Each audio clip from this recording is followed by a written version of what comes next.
m'appelle Lucas Piré, j'ai 37 ans et je suis le superintendant du golf national depuis fin 2018. Bah, ça fait quelque chose, hein. C'est sûr que c'est un grand événement. C'est comme la Ryder Cup, je pense on le fait pas 10 fois dans sa vie, encore plus les Jeux, parce que la prochaine fois que ça reviendra à Paris, je pense que ce sera d'ici au moins 50 ans, hein, si on a de la chance. Donc ouais, non, c'est quelque chose, c'est un bel événement. Et puis ouais, c'est sympa encore une fois de représenter la France, de représenter ce qu'on sait bien faire en France. Bah, on a pu capitaliser sur les travaux qu'on a fait pour avoir la Ryder Cup, c'est sûr, hein, l'arrosage et le drainage, ce qui a été investi pour la Ryder Cup, on l'a aussi, c'est un investissement qu'il faut garder. Donc on a fait des opérations, les opérations mécaniques qu'on faisait avant, on les fait encore et toujours, mais on a réduit un peu la voilure parce que bah, forcément, depuis 2018, il y a beaucoup de choses qui ont changé, hein, le Covid, l'inflation, enfin on est comme tous les secteurs d'activité, tout a vraiment augmenté, donc on est aussi dépendant de ça, hein, le prix du sable, le prix des engrais. On a aussi maintenant l'utilisation des phytosanitaires qui doit être beaucoup plus raisonnée, donc on n'est pas du tout à la même période que la Ryder Cup. La question là, on nous la pose souvent, est-ce que ça va être la même chose que la Ryder Cup? Oui et non. Après, je pense qu'en 2018, on s'est permis de faire des choses qu'on ne pourrait pas faire maintenant. C'est pas une critique que je fais, je pense qu'en 3-4 ans, je l'ai dit, hein, le Covid ou l'aspect environnemental, il a complètement changé, et pour la fédération et pour nous. La fédération, maintenant, un de ses trois piliers, c'est la biodiversité. Donc on ne peut pas se permettre de faire tout et n'importe quoi ici, ou alors d'entretenir le parcours comme on le faisait avant. C'est encore une fois pas une critique, mais c'est plus la même période, même si c'était il y a 6 ans. Je pense qu'en 6 ans, il s'est passé énormément de choses. Je dirais, ouais, c'est pas moins beau. Après, c'est différent. Donc voilà, je pense qu'il faut savoir vivre avec son temps. Et encore une fois, je le dis, en 6 ans, il s'est passé plein de choses. Et maintenant, on a plus tendance à accepter. Et nous, on a encore du mal à accepter dans le greenkeeping, mais les golfeurs, ils ont plus facile à accepter des choses. Voilà, des parcours jaunis, des parcours qu'on subit la sécheresse. Ça passe mieux maintenant qu'avant. Après, c'est compliqué quand on est greenkeeper, c'est sûr, de perdre du gazon, d'avoir des mauvaises herbes, d'avoir des maladies. Mais bon, je pense que maintenant, enfin, enfin voilà, c'est pas ce qui nous pend au nez, mais il va falloir apprendre à vivre avec, hein. Il faudra apprendre de la satisfaction d'autres choses. Ouais. Donc comme on l'a dit avant, on a réduit pas mal on n'a pas réduit, mais on a quand même diminué le nombre d'opérations mécaniques après la Ryder Cup, parce que voilà, c'était aussi ça avait un coût forcément, et c'est surtout aussi ça avait une gêne pour la clientèle, donc on a essayé un peu, voilà, de faire un peu moins chier les clients, on va dire. Donc forcément, ça s'est payé. Et l'année dernière, quand on a eu l'année dernière et l'année d'avant, quand on a eu les premières visites pour les Jeux Olympiques, je ne vais pas le cacher, c'est vrai que les greens, ils étaient moins bons qu'avant. On avait vraiment pris de la matière organique dans les 2 premiers centimètres. C'était vraiment sur les greens où on avait perdu de la qualité. Et c'était par un manque de travail mécanique, hein. De toute façon, quand on fait moins de travail mécanique, on le pèle toujours. Donc on était arrivé à, ouais, des taux de matière organique qui étaient vraiment un peu trop, quoi. Et on l'a vu l'année dernière, on a eu des problèmes d'anthracnose en 2022, on en a eu aussi, en 2023 on en a eu aussi. Donc l'année dernière, vraiment à partir d'octobre, on s'est vraiment focalisé sur le travail de la matière organique sur les greens. On a fait un gros travail en octobre. En octobre, on a aéré les greens toutes les semaines avec des petits louchers pour essayer d'enlever un peu de matière organique, et on a refait une grosse aération cette année en avril. Et l'année dernière, quand on a fait les analyses, on était sur des grilles entre 8 et 10% de matière organique dans les 2 premiers centimètres, ce qui est vraiment énorme pour nous. Et là, on a fait du bon boulot, parce que quand on a refait les analyses après l'aération d'avril, on était tombé en dessous de 3% partout. Donc vraiment, ce qui nous était demandé dans le cahier des charges des Olympiques, c'était de réduire à entre 3 et 4% dans les 2 premiers centimètres, et on a réussi à l'atteindre. Donc ça, c'est bien là-dessus. Ça n'a pas changé grand-chose. C'est vrai que c'est la première fois qu'on a vraiment une épreuve pro féminine. Là, on avait déjà eu en 2022 les championnats du monde amateur, donc on a pu voir un peu, hein. Enfin, de toute façon, ça se voit sur les statistiques, hein. On les voit jouer à la télé aussi, hein. Les filles, elles tapent bien aussi fort que les garçons. Et la grande différence, elles sont beaucoup plus précises que les garçons. Donc le parcours, c'est pas une difficulté pour elles. Il y a juste un ou deux trous. Donc il y a le 9 et le 17 qui étaient vraiment, déjà pour les garçons, c'est des trous qui sont assez longs.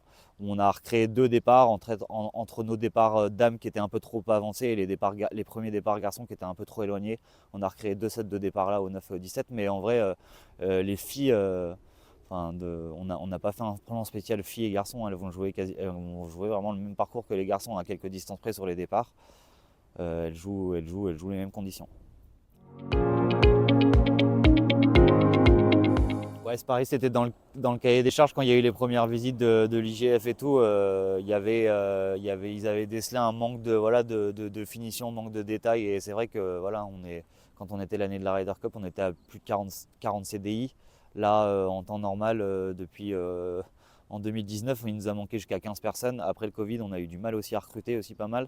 Et on nous a demandé donc de revenir aux alentours de 40 CDI pour cette année. Donc qu'on a réussi à recruter.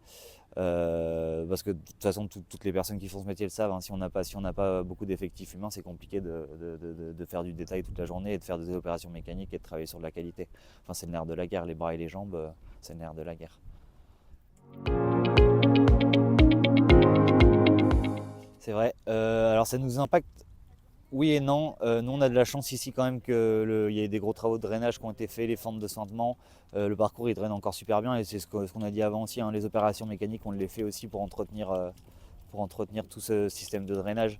Après, c'est vrai, on va pas se mentir, on a pris énormément d'eau. Après, vu les 3 dernières années qu'on a eues, franchement, moi je préfère ça, quoi. Et on le voit derrière, on a de la chance, nous on récupère l'eau dans nos lacs et c'est l'eau des lacs qui nous donne l'arrosage. Donc au final, ce qu'on a pris cette année, ce sera ce qu'on pourra utiliser cet été, donc c'est parfait là-dessus. On essaie vraiment maintenant de se passer de nos forages. On est en capacité de récupérer pas mal d'eau qu'il y a dans nos lacs, donc plus il tombe, plus on peut récupérer d'eau. Ça c'est bien là-dessus. Après, c'est vrai qu'on va pas se mentir, on a pris plus de 500 mm depuis le début de l'année, c'est énorme. Mais au mois de mai, on a pris encore 140 mm, donc ouais, c'est important.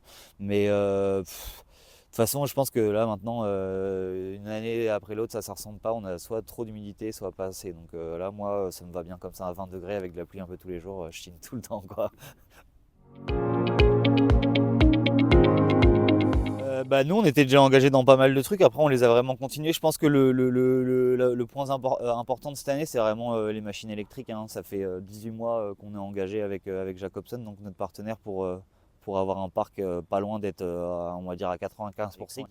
Le challenge, il est réussi pour l'instant. On a été livré, tout marche bien. Donc là-dessus, c'est un gros effort là-dessus, parce qu'on voilà, faut pas se cacher, hein, un événement comme ça, on consomme pas mal de carburant. Donc c'est sûr. Après, il y a d'autres aspects aussi, hein. Voilà, on a essayé via Paris 2024 et via aussi les engagements qu'on a fait pour les statuts pour le golf, pour la biodiversité, on essaye aussi de prendre de tenir nos engagements. Et c'est vrai que quand il y a des événements comme ça, des fois, on l'a vu à la Ryder Cup, hein, on a dû couper des arbres, on s'est mis pas bien avec le muséum. Donc on a essayé de faire les choses un peu mieux et justement c'est hyper important. Je pense qu'il faudrait qu'on s'engage à ça dans le futur. Quand il y a un événement, l'événement il devrait s'adapter aussi et pas le contraire, parce que c'est vrai que la nature, on la dérange assez rapidement. Après, voilà, c'est pas on a déjà fait des études après la Ryder Cup. Il y a eu un bon impact environnemental quand même, hein. La nature a repris vite ses droits. Donc là-dessus, on se fait pas de soucis. Mais si on peut lui foutre la paix de temps en temps et on lui consacrer des endroits où on va pas la déranger, c'est vrai que c'est pas plus mal. Et là-dessus, on a fait des efforts justement dès le début. S'il y avait des hospitalités qui étaient construites à certains endroits, on a dit non, non, c'est des endroits qu'on n'entretient plus, qu'on laisse un peu en semi-liberté. Donc là-dessus, on s'est engagé vraiment à garder toutes ces zones.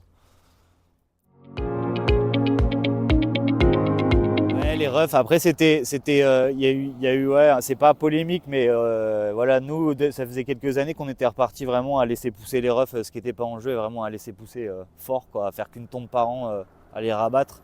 Et après, c'est compréhensible quand on a des événements comme ça, voilà, on va accueillir 30 000 personnes, on peut pas mettre 30 000 personnes dans des foins de 1 mètre, donc ça aurait été bien d'en garder un peu plus, mais après voilà, on est au mois de juin.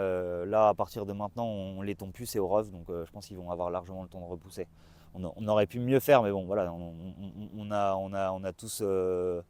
Il y a eu, voilà, tout le monde devait trouver ses marques, tout le monde devait assurer la sécurité des uns et des autres selon son activité, donc on peut pas trop se plaindre ni critiquer, hein. Je pense que voilà, après, on est ici, là, je sais pas combien il y a de personnes qui travaillent en ce moment, mais beaucoup, et ça va être de plus en plus. Voilà, il faut apprendre à travailler ensemble. Et après, je pense que ça nous servira comme la Ryder Cup, l'expérience qu'on a vécue là, ça nous servira aussi pour les prochains événements qu'on va vivre. Je pense qu'il n'y a jamais tout qui est acheté, hein. C'est une bonne expérience. Et puis on n'a pas, voilà, on n'est pas non plus tombé au plus bas de ce qu'on pouvait faire. Donc c'est très bien.